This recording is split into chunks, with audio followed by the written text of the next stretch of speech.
back to another live episode of Stuck in My Mind podcast. I'm glad to be back. I didn't do any shows last week. I was not feeling well. I was battling COVID, but I'm back and I have a very special guest. He's a coach. He's here to actually talk about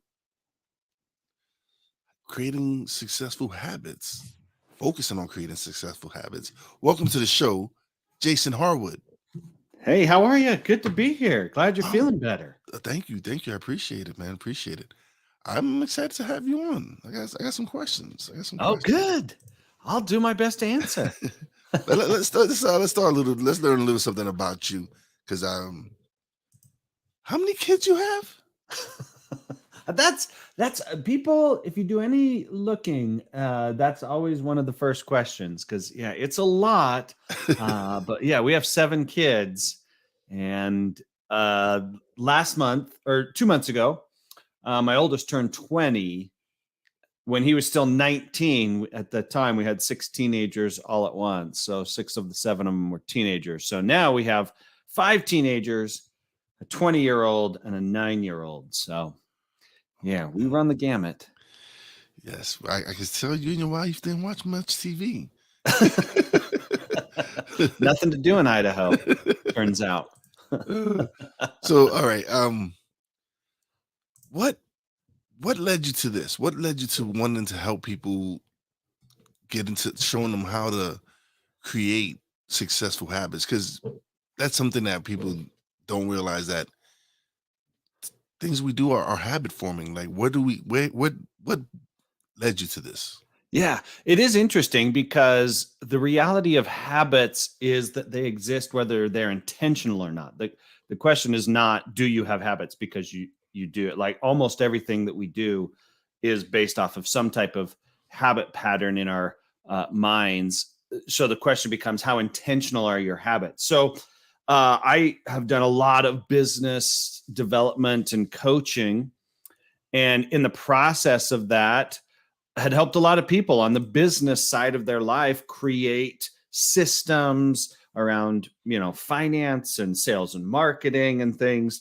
And I had an experience that kind of mirrored a lot of the experiences of people that I was working with. And that is, as I got into my 40s, I was, I guess, shocked and disappointed to discover that everything that had been on my happiness list in like my 20s and 30s, I'd gotten a nice house, married, good family, good relationships, nice cars, good job, like everything that I thought I had been working so hard, going to college, trying to drive my career and so many things that I thought, man, once I get this taken care of, this is going to reduce stress. This is going to reduce unhappiness once I get into this financial position. Then all of a sudden I get in my 40s and I'm in that financial position and I'm like, then why am I not as happy as I thought I was going to be? And so I started looking around at the process that I'd gone through and helping people on the business side develop habits and systems from a business standpoint, and decided to apply those same principles in behaviors that were specifically and intentionally designed to help me live a happier and more fulfilled life. And so that's where this comes together, is to let's take all of the fantastic research and process that's out there about creating consistency in our lives, and let's apply it to things that will help us live a better life, not just get more sales or consistently manage our business finances. I mean, we can talk about those things, but turns out those things don't actually contribute to fulfillment and long-term happiness. So that's where my focus has become, is all right, let's also talk about who we are at our core center. And that's something that we're not people assume that these materialistic things and all this stuff, have a nice heart, that they bring you happiness. And then you see all these celebrities who have all this money and they end up committing suicide and killing themselves. And it just shows you that life is is precious, it's very delicate, and we like for me, I was widowed at 31. Mm, Um, so it made me look at life much more different than say yeah. my age, because I knew how precious life was, and you have to live and enjoy the every day. Yeah, for You have to sure. look at life and go, all right, like it can end just like that. It can be taken away from you. Hmm. So for me, I'm always this days, of course, you're not gonna be happy every day. There's just certain things that are gonna happen. You're gonna have, but I've decided that no, I'm gonna live my life. I'm gonna be happy. I'm gonna do what I love to do, which I found out in my 40s that podcasting is something I love to do, and being able to share these messages with people has given me a purpose. Hmm. Yeah. Yeah, and it's interesting because in the course of this work, I've just come across fascinating ideas around the fact that we talk about some of the unhappiness that we find in celebrities and things like that, but one of the kind of scary statistics is that suicide rates among men in middle age is one of the highest percentages of any demographic. Wow. And I think that's because a lot of this happens to a lot of people is you're driving in your 20s and 30s and even into your 40s because you think, man, once I get these things, or once I get this career, or once I get to a place of stability, then I'll feel happier. And we're driving. Then we get there and we're like, wait a minute. This is not what I This want. is all there is to life. Like, really, I just killed myself to get the VP job or to grow the business or to, be able to afford this house and car. And now I still feel internally unfulfilled and miserable. And unfortunately, that leads to a lot of people down kind of a dark path. And so becoming then intentional around now, I have to become as intentional in my uh, fulfillment as I was in getting that VP position or moving up in my career or building my business or whatever brought you to that point. You got to get as intentional on the emotional and the mental side of doing things to grow yourself as a human. So that So becomes important. what is something you recommend people do to really try to find those habits, find those things that's going to help them find that fulfillment and help them find what basically is their purpose, what is going to help them enjoy their life. Yeah. So I love that because that's where it has to start. It has to start with identifying what are some of the core values that are most important to me. And if you go to thejasonharwood.com, there is a little document there, the Happier Habits Guide, that'll walk you through some of this. That's one of the remarkable things that happened to me as I went through this process is I just happened to have kind of this almost like lightning bolt inspiration moment where these core character traits that really mattered to me came into focus. And it happened as I was going through that process of saying, my gosh, it turns out that houses and cars and jobs are not the thing that's fulfilling me. So, what is going to bring me fulfillment? And for me, I came to some core character traits of generosity. I'm just happier when I'm intentionally behaving in a way to help others. And generosity isn't giving money, it's much bigger than that. And then learning. I'm happiest when I'm learning. And so reading and growing some things in that way. I start playing around with woodworking just because it's something I love to do. I'm not real good at it, but that's not the point. The point is just learning, right? I learned how to do this thing. I watched this video. I learned how to do it because learning makes me happier. And then I focus on some things around personal belief and gratitude because I'm happier in that. So one of the practices that you can go through is it's a little bit of self-reflection, helps if you maybe have a piece of paper or something, but just start thinking back over your life and start identifying when are times when I felt happiest?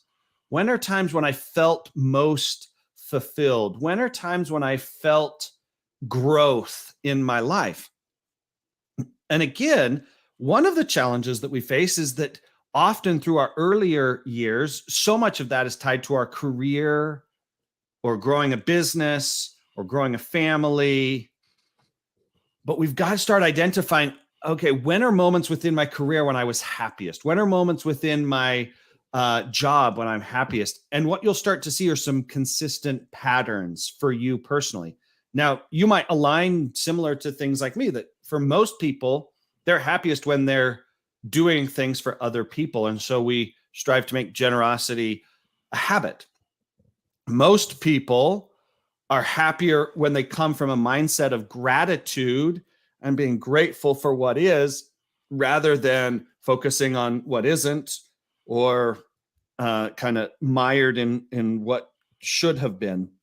And so those are a couple of common ones that we can build habits around. But it is a process of taking a few minutes, sitting down and just jotting down. Think through, when are times in your life when you were the most happy, the most fulfilled, you're experiencing growth and enjoyment in life, and start identifying common traits. And then we look at those and say, all right, let's start building habits around that. Wow. Yeah. No, that's because now as I sit here while you saying that, I'm reflecting on some of those moments, and for me, it's really been recently because Hmm. I've been, like you said, I've been learning. I've learned so much in this past couple of years. Doing like I'm not in the I wasn't into media and any of that. I'm a table games dealer, and Yeah. when I got furloughed from my job, I started podcasting. And I learned about editing. I started learning video editing. Started doing all these different things, and it was so much. It was so much that it was like I was just loving the fact that I'm like, all right, I'm picking up new things, learning things that I would have never thought I would be able to do. It was these are things that I didn't think about. Hey, I'm gonna be a podcaster. I'm gonna be a. It just happened, Yeah. and it's just the networking, the people I've met, the conversations I've had has helped me in these honestly, and has helped me so much growth wise because I've learned so much. I've been Hmm. able to speak to some amazing people and pick up some great nuggets and apply some of the things that they're teaching. And at one point I felt kind of selfish because I was learning so much and listening and enjoying these conversations. And a guest pointed out to me, like, no, you're not selfish. That's self-love. Hmm. And the fact that you're sharing it with your audience, that shows that you're a generous person. You want people to learn with you. And I was like, Yeah. oh man, that rings that hit me like, wow, that is true. That's so true. Being able to have you on the show and share what your experiences and share what you do. Somebody might hear this episode and be like, oh man, I needed to hear what Jason had to say. Yeah. And for me, that's like the ultimate, like, all right, yeah, this is awesome. This is great. I love this. Yeah.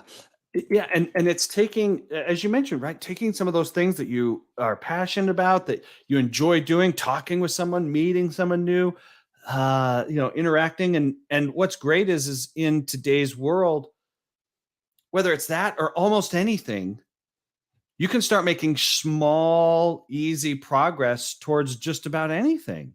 Right? If you want to run a podcast, great. You want to write a book, it's easier than ever. You want to, Yeah.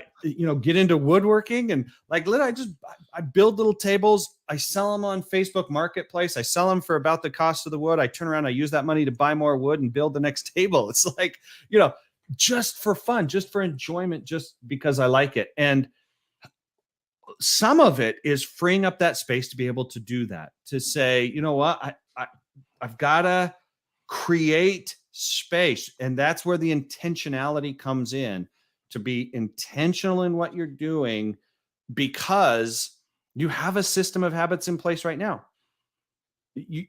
it's not that you don't have habits, it's that maybe you're not as intentional about them as you'd like to be to get the outcomes that you want. Yeah, absolutely. There's things I'm still learning and still that I know that I need to apply. But that's just me. I know these things. It's just me doing it. It's just me going and doing it and stop procrastinating. And that's one thing that I know I do a lot of. Mhm.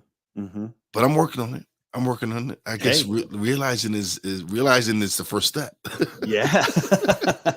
Yeah, it's fascinating because, you know, the strength of that comment is really powerful because when we talk about small habits and we I start to identify what some of them are, in other areas of our life, we're really aware of this because if you want to say start eating better, the easiest, fastest thing you can do to eat better is track everything that you eat. Because as soon as you become aware of everything that you eat, you're like, oh my gosh, yeah, I really do eat bad. Like I've gone through periods of my life where I've looked back over the last 2 or 3 days and been like, oh my gosh, I don't think I've eaten a fruit or a vegetable in like 3 straight days, you know? But you don't know that until you become aware of it. Same with finances. The easiest, fastest thing you can do to start changing your spending patterns is to literally track every single dollar that you spend. Now, the same thing applies in these other areas of your life. As soon as you start thinking, like, man, how much time am I spending in personal growth and start tracking it, you start to realize, man, I haven't hardly been spending any time on it. How much time do I spend intentionally doing kind acts for others? You start realizing, oh man, I think of myself as a generous person, but maybe I don't match my impression of myself with actions consistently enough to really make a difference. And so, yeah, that awareness often becomes the very first thing. Okay, start tracking it, start writing down, start keeping a calendar. It's usually the smallest, easiest thing that you can do to start changing behaviors because now you become aware that things aren't exactly as you thought they were. Okay, yeah, definitely. It definitely, yeah. No, it does. It makes sense, and it's because okay, there was a situation at work where I wasn't getting along with someone at work, and I had a guest on, and they said something, and I'm like, man, let me see if that let me apply that to this situation and see how it goes. And when I did Yeah. that, when I did that, it was like the situation now for me and that coworker is completely different now. The energy is completely different. But that's because approached it in a different manner. I approached because Mm. before I was like, maybe it's not him. Maybe it's me. And when I spoke to this guest and they said whatever they said to me, it really like, yeah, maybe it isn't him. Maybe I need to work. There's something inside me I need to work on Mm. and change and see how this approach works. And when I did that, and when I started doing that more frequently with this person, things changed. Mm. And it Mm-hmm. was and it Mm-hmm. was me just changing the way I interacted with him. Like it was like, okay, I need to approach this differently because this the way I'm approaching it isn't working. Mm-hmm. Yeah. Yeah. And that's often where we start is looking at our own life and saying, man, if it's not working, I've got to change something. And that's where so many of us start. Because for me, uh, I've talked with a lot of people, and man, it sounds like that was a part of your past history. I can't imagine, losing a spouse at 31 and the difficulty and the pain that that would bring. Many people have those type of experiences where it's kind of a light switch moment where life is going along one way and then boom, all of a sudden it's like the light switched off and you realize I can't like physically, I can't keep living this way. Death of a loved one, job loss, car accident, medical diagnosis oftentimes force us to change behaviors. Unfortunately, I think the bigger percentage of the population lives in kind of this sunset environment. And if you've ever sat through a sunset, it's this constant adjustment and convincing ourselves that the new situation is acceptable, right? Things get a little darker and you adjust your eyes and you say, no, it's fine. I can still see. Gets a little darker. It's fine. I can still see. Life gets a little darker. I'll be fine. Gets a little darker. I'll be fine. We adjust. We say, nope, I can adjust to this, instead of identifying and saying, man, this place of unhappiness, this place of pain, this place of a lack of fulfillment, I'm no longer willing. And until you hit that moment of saying, you know what, I'm no longer willing to live my life the way it's trending. Unfortunately, humans almost always change based off of pain. Yeah. And until you're like, I'm sick of it being dark, I'm going to start turning on some lights, you just readjust yourself to the current reality and define it as acceptable. Yeah. And until you change that, you don't have the kind of the internal drive to start making some changes. You kind of broke down how it was for me for a few years. It's just you broke it down to kind of. I was in a dark place. It was different. My attitude was different. The way I was approaching life was different. I didn't care. It was just me not caring about anything. And when finally one day waking up and realizing this isn't the way I'm supposed to be living. This isn't the life that's intended for me. And so I had to get out of that. I had to stop doing the things that I was doing. It was just not, and I wasn't harming anyone else. It was just me it was just basically just harming myself, not physically, but just mentally and emotionally, and another way, and just trying to block out anything, not wanting to feel anything. And when to wake up and realize, like, nah, this is not where I'm supposed to be at. Because even after losing my wife, it was just like one tragedy after another, and I was angry and just didn't enjoy life whatsoever at all. And then, like I said, it was one day, it was like, no, this has to change. Life has to change. And once that I started doing that, things started changing for the best. I met my wife now. I met my wife, who I've been now with for almost 10 years now. And I became a table games dealer. I made pretty good money. I started doing my podcast. Life just started changing for the best. And it was because I had to get out of that mindset that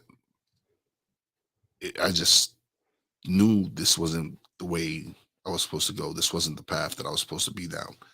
And so being able to switch that, and it's crazy because my first wife had, I guess, started preparing me because she introduced me into the world of self-development, into reading books, into wanting to learn and grow.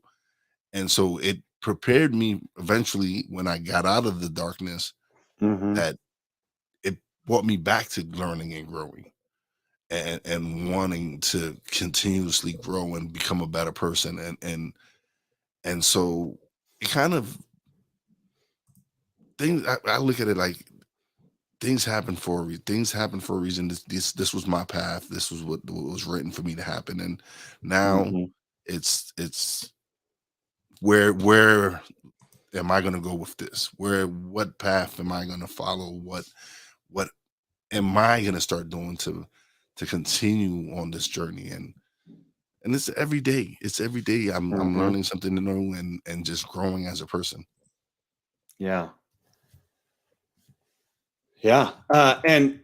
that's the key to it, right? When we look at creating habits, The first step, the first principle, I guess, the first idea is that it is going to be these small, consistent things. You mentioned this everyday journey towards it, and that's really what it is, because it's not just like one big flood of a thing that you can do. It's the consistent daily, just little drip, drip, drip of one small thing, one small thing. And I think that's the trap that a lot of people fall in, is they find themselves in a position they don't want to be in, mentally, emotionally, whatever, and they think, I need to change and I need fast change. And so they think, I got to make some huge big effort change. And that almost never leads to success, because it relies on heavy motivation. Right then you're really feeling it, but a day or two or a week later, probably not really feeling it. And so when you reduce the size of the action, you can build momentum rather than relying on motivation. And as you build momentum and consistency, now you start seeing results, not because any one individual action was so significant, but it was the consistency of action that made a difference. So when I talk with people and they say, okay, I want to start making changes, I say, what's the smallest possible action you can take? You want to become more grateful? What's the smallest thing you can do? Write down one thing a day you're grateful for. Want to live a life of increased generosity and kindness? Do one small act of kindness for one member of your family every day, right? It's getting it down to as small as possible. Right now, I'm trying to increase my exercise and working out, and I'm not real consistent with it. And so I just always go smaller. Okay, I'm going to go smaller. And right now I'm doing these little 10-minute, they're called AMRAP, as many reps as possible. And it gives you a small little workout. You do as much as you can in 10 minutes. And after 10 minutes, boom, workout over. Because I'm like, okay, I can work out for 10 minutes. I know that's not going to turn me into this hyper fit, CrossFit, like those crazy people out there running Spartan races. But what it does do is it gets me consistent, because I know, okay, I can do 10 minutes. I can write down one thing I'm grateful for. I can read one page in my book, to learn a little bit every day. I can spend 10 minutes in meditation. I can get up 5 minutes earlier and spend 5 minutes of just kind of personal reflection time, whether that's meditation or prayer or whatever, right? So just go as small as possible to build consistency. That's something like which I mentioned, reflection. That's something we don't do. That's something we don't. A lot of people don't do is reflect on whatever the day was or whatever it is. And that's something I'm learning, that it's okay, especially doing with the podcast and everything, is I set a plan, I execute that plan, and then I reflect on it and look at what could have I done differently in this situation to make this work or make this happen. And that's something we don't do. That's something we really generally, a lot of people don't do, is sit down and reflect on how their day go, how their day went, and what could have they done differently throughout that day to change certain circumstances. Yeah. And just spending it. People sometimes they get wrapped up into thinking, oh man, now you're talking, about a 30 minutes at the end of the day. No, just 5 minutes. Just wake up 5 minutes earlier and think about, okay, what's the main thing, the 2 or 3 main things I really want to get done today. And at the end of the day, just 2 things. The other key to this that always trips people up, and it's one of the easiest things you can do, is change the environment to change your behavior. When you decide, okay, I want to write down one thing I'm grateful for every morning, The best thing you could do to increase your consistency with that is get the notebook that you want to write your thing down on and put it like right next to your bed or right next to your toothbrush. And then you go brush your teeth. You brush your teeth every day already. So you brush your teeth. There's your notebook. You write down your one thing you're grateful for. I have my little gratitude journal right on my desk.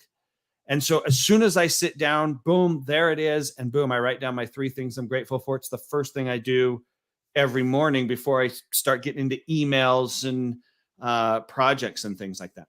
So oftentimes our environment is crafted to support your current behavior. Anytime you want to change behaviors, changing your environment will dramatically increase the likelihood of success. So take whatever it is that you want to implement in your life, make it easier to get to it. Put the book closer, put the notebook closer, put your running shoes right next to your bed, sleep in your workout clothes, for heaven's sakes.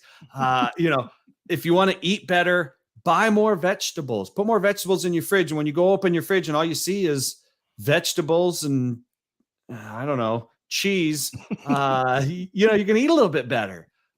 And so if you change the environment around you, you'll dramatically impact the success of the endeavor. But right now, the environment's probably situated to keep you doing the things you're already doing. Yeah, it is. It is. It is. And but it's these are things you learn along the way. These are, Mhm. and so there's things I definitely know I got to work on. I definitely have to change my eating habits, and I know this for a fact. I know I'm not the most healthy, and it was at the beginning of the pandemic. Me and the wife were doing so well. Mhm. We couldn't go out and eat junk food. We Yeah. had to cook food and watch what we ate and make sure like, okay, this is healthy for us. This is it's not fried. We're grilling it. We're using the air fryer. We're like, okay, we're eating a little bit more salad and stuff like that. And we saw a difference in energy and everything. Mm. And then when we went back to work and everything went back, we kind of went away from that and started eating out again and not eating the right foods. And so me and her know that we need to change it. We actually invested in the juicer. We're gonna start using buy more fruits and vegetables and start juicing but it's a step. It's a step Yeah. in the right direction. Mhm. So Mhm. we're excited. Yeah. And you hit on something that's interesting is that the pandemic forced many of us to dramatically shift behaviors. Not that we necessarily wanted to, but we were forced into it. Then, as we've started transitioning back into normal life, many of us have just adopted back into the same exact patterns we had before, not because we particularly liked them, but that's just what we were comfortable with. We Yeah. just started unintentionally doing it again. So now I'm eating the same, I'm spending the same, I'm spending my time the same. It's almost like it never happened. And in many instances, that's great. But in some instances, it was a missed opportunity to look at our lives and say, okay, as we phase back into normal life, I'm never going to do this again. I'm going to forever change this. I'm going to make a dramatic change there. And so, uh, if we've missed that opportunity, that's the great thing is we can at any moment say, okay, today's the day. Today's the day I'm changing. You don't have to wait for a light switch moment. You don't have to wait for a medical diagnosis to decide to live different. You don't have to get in a car accident to decide to live more intentionally. You don't have to lose your job to decide I'm going to not put all of my value and worth in my career. Um, you can just decide today. All right, today I'm going to do it, and then just identify what's something that's important and valuable to you, and what's the smallest thing you can do to start implementing that. So one of the reasons I decided to go live because I started off audio, then I started pre-recording videos, and then I transitioned to live earlier this year. And Hmm. um, One of the reasons is because the audience interaction. It was because I started doing a sports talk radio show Thursdays and Fridays. Big shout out to Brian Snow and Snowman in the Morning with Cole Johnson. But I started doing the show Thursday, Friday, and it's live, and they have Mhm. a lot of audience participation in the chat and all that. And I'm like, man, I like that aspect of it. I like to have Mhm. people comment and stuff like that. So sick who's actually he listens he tunes into Snowman in the Morning. He's an audience member there, and so he comes and he supports my show. He goes, cheese and vegetables has that Jason Harwood been in my kitchen where when I wasn't looking. And then but that's why I enjoy it, because the comments like that is to have that. And then he also drops stuff like procrastinating is a big obstacle that other one get. It was things like that that made me want to go live, Yeah. and being able to interact, because now it makes it their show as well. Yeah. It's not just my show and my guest show. Now it's the audience show as well, because they get to interact and they get to share their comments, and I really thought that was like, yeah, this is the route I want to go with my show. Yeah. I love it. And yeah, I mean, procrastination, I think part of that is because we just start to define, and we've gotten, as we get older, we get better at kind of defining the current situation as acceptable. And we just say, nah, I don't really need to change. Change is difficult. This is good enough, right? This life is good enough. This is and if you're happy and fulfilled, my gosh, I am so happy for you. I hope that's what you have. My experience was not that. My experience was, man, I was grinding and driving and pushing, and then was like, what in the world? Why am I still waking up most days unhappy? And identifying, what do I have to do? What matters to me? What behaviors bring a sense of happiness and satisfaction? And that made a big difference for me. But you got to, yeah, you really have to decide, like, okay, I'm making a change. Something's got to be different. Yeah, I agree. There's nothing you've said that I don't disagree with. That I don't agree with. Because again, it's I know I procrastinate, and I know I need to change these things. But it's again, like you said, it's easier just to Mhm. procrastinate. But Yeah. but there's certain things I know I know I don't procrastinate on, and that's doing my podcast and being able to Yeah. do this, and there's other things in my life that I need to work on, as far like the food thing, where I really need to watch what I eat, and the exercise. Sort of like you, but I started with 5 minutes. There you go. I There started you with go. 5 minutes. I'm like, let me give it 5 minutes. Let's do this. And it's early in the morning. It's doing some leg squats and it's just something to get me going early in the morning. But Yeah. eventually I'll probably go to 10 minutes. And hopefully I'm moving up to 15.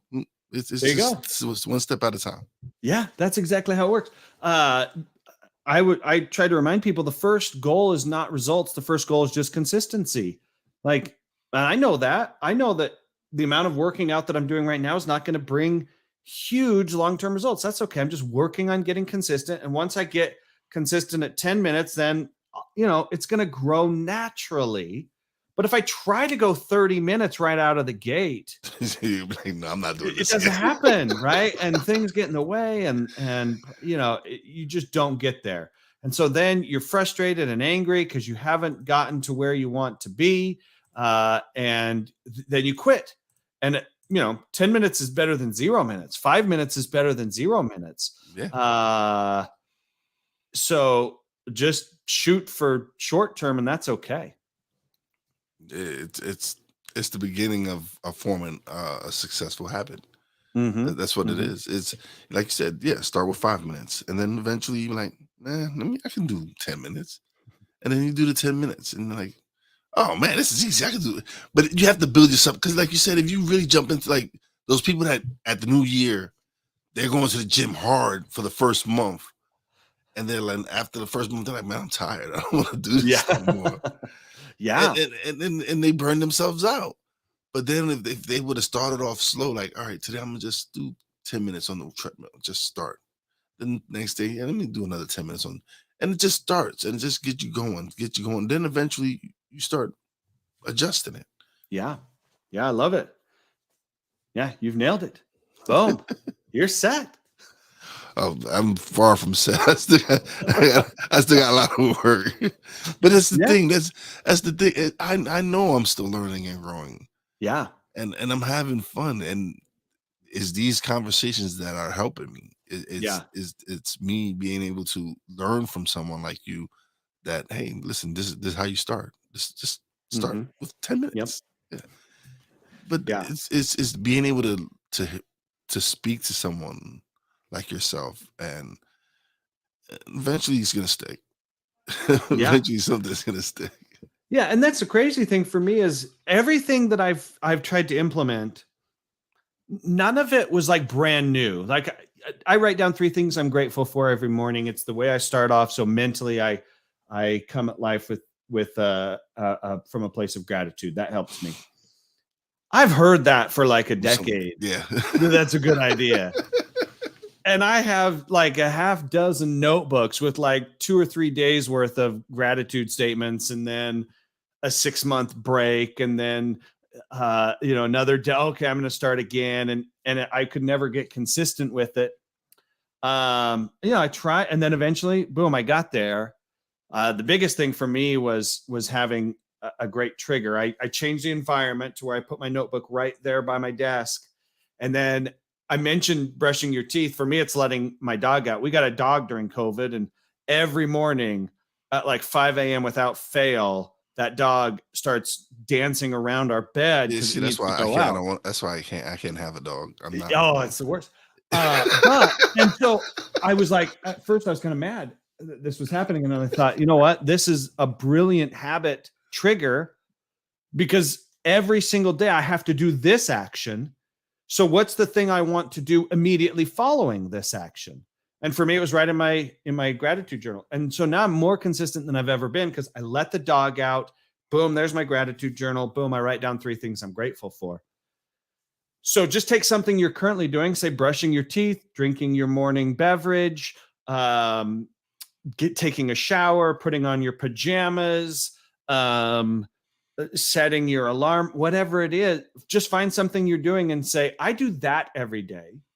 What's the thing I want to do immediately after that every day? And become real intentional in taking something you're already doing and tying it to something you want to do. And suddenly your success with it will increase.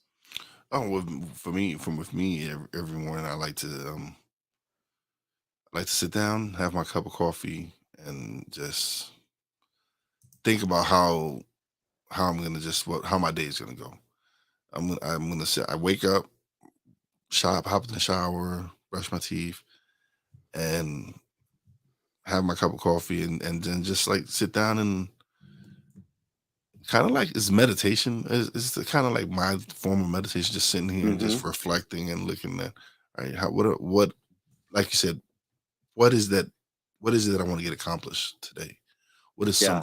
What are 2 things that I really want to get done, that I need to get done, that by the end of the day I could be like, all right, I got those things done. Now tomorrow's 2 new things I got to conquer.